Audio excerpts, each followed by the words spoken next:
ಮತ್ತು ಯಾರ ಅಭಿಪ್ರಾಯ ಸರಿ, ಯಾರ ಅಭಿಪ್ರಾಯ ತಪ್ಪು? ಅವಾಗ ಜಗಳ ಮಾಡೋದ? ಅಲ್ಲಿಂದ ಮಧ್ಯ ವಯಸ್ಸ ಬಂತು, ಬರೇ ಗಳಿಕೆ ಗಳಿಕೆ ಗಳಿಕೆ ಗಳಿಕೆ ಕೂಡಿಸೋದವಾಗ. ಏನು ಹುಡುಗರು ಹೆಂಗೆ ಕೂಡಿಸ್ತಿದ್ವೋ ಹಂಗೆ ಇವಾಗ ಕೂಡ್ಸಕ್ಕೆ ಶುರು ಮಾಡಿದ. ಕೂಡಿಸಿದ ತನ್ನ ಹೆಸರಲ್ಲೇ ಏನೇನು ಬೇಕೋ ಎಲ್ಲ ಹೆಚ್ಚು ಮಾಡ್ಕೋತ ಹೋದ.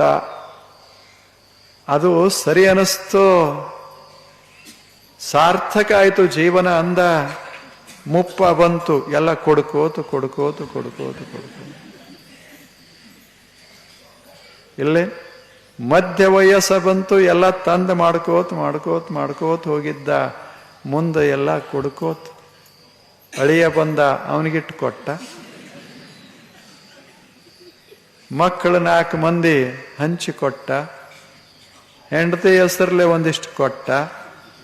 ಏನೂ ಉಳಿಲಿಲ್ಲ.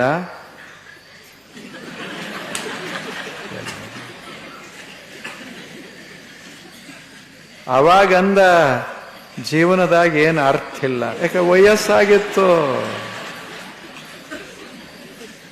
ಮುಪ್ಪಾಗ್ಯದ. ಏನದ ಹುಡುಗರು ಸುಮ್ಮನೆ ಕೂಡಿಸ್ತಾವ.